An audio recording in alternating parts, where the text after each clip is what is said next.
if we don't define who a prophet is properly from the New Testament, then all kinds of charlatans, crooks, psychics, necromancers, and all kinds of assorted, all kinds of people. What it does is that they mix it up and they destroy the good ones. They destroy the good ones.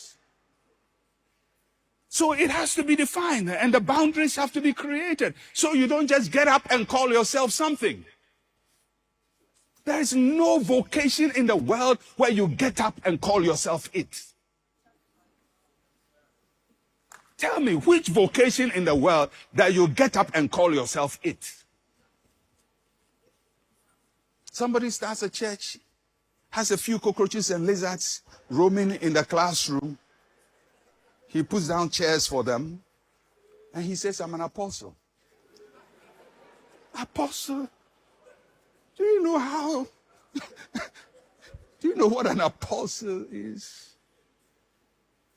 But because there's no definition, people just get up and assign these things to themselves and allude to themselves. And so what happens is the right thing gets destroyed.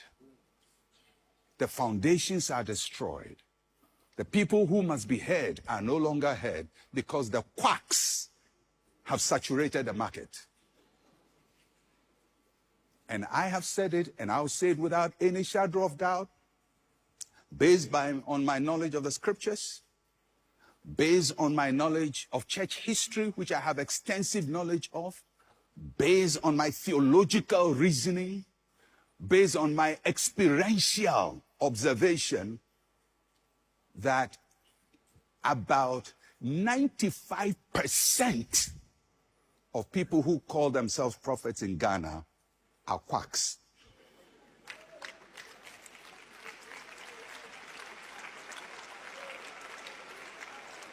Including some of you in this room who are calling yourself that.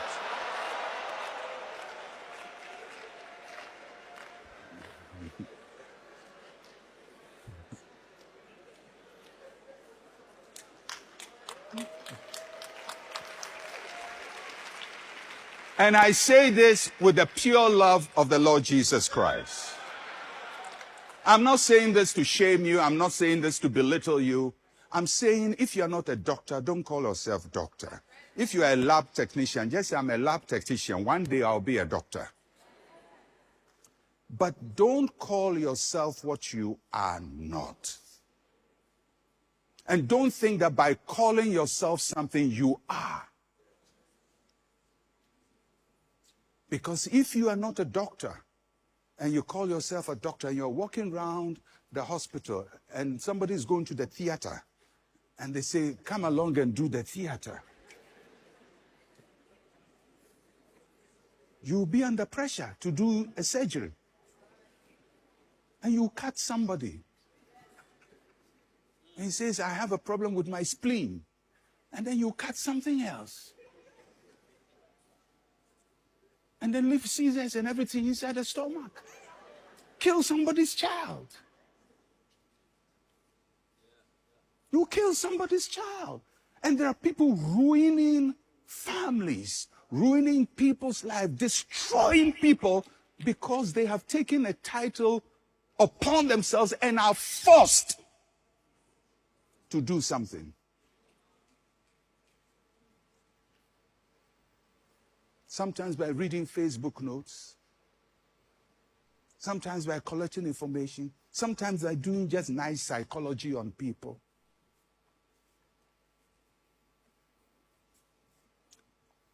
God uses people, but there has to be a system by which we do things. Because if we don't do that, we ruin everything. We ruin everything. Then we create such a scandal and mistrust for everybody who calls himself a clergyman in Ghana.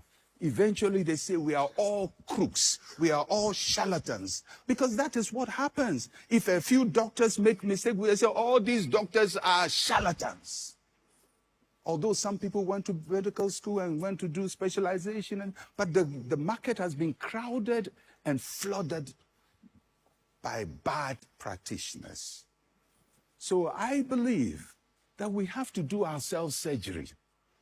And if charismatics don't do it, I will do it. I hope you get me. And I won't stop today, and I won't stop tomorrow. And I'm going to go deeper and deeper and deeper. And I'm going to point from the scriptures. And I'm going to teach from church history. And I'm going to teach from the history of the Pentecostal church and the charismatic movement, because I have studied it. And I'm going to use it. And I'm going to help all of us to cure. I hope you get me. I'm going to help all of us to cure, so that we can stand up and say, this is a wholesome church. Things are done well. As Paul told the Corinthian church, let everything be done in order. There's orderliness in the operation of the gifts of the Spirit. There's orderliness in the operation of the supernatural. The supernatural must not be chaotic. It's not a free-for-all thing. Paul says when you go to church and you prophesy, people must sit and judge it. That's what Paul said. You must judge it. That means that there should be other people listening and saying, point one, why did you tell the woman when I was praying, I saw you were wearing red underwear? Yeah, wrong. That's right. Somebody must mark it and say wrong. Why did you call the person in front and describe their sickness so that the person, even after he's healed, has a stigma? Why? So others are judging and say, brother, the word was good, but it was poorly delivered. And it didn't affirm human dignity. It destroyed the value of a human being. That's how you judge. So that the practitioners now become more conscious of delivering a gift of God in a noble manner.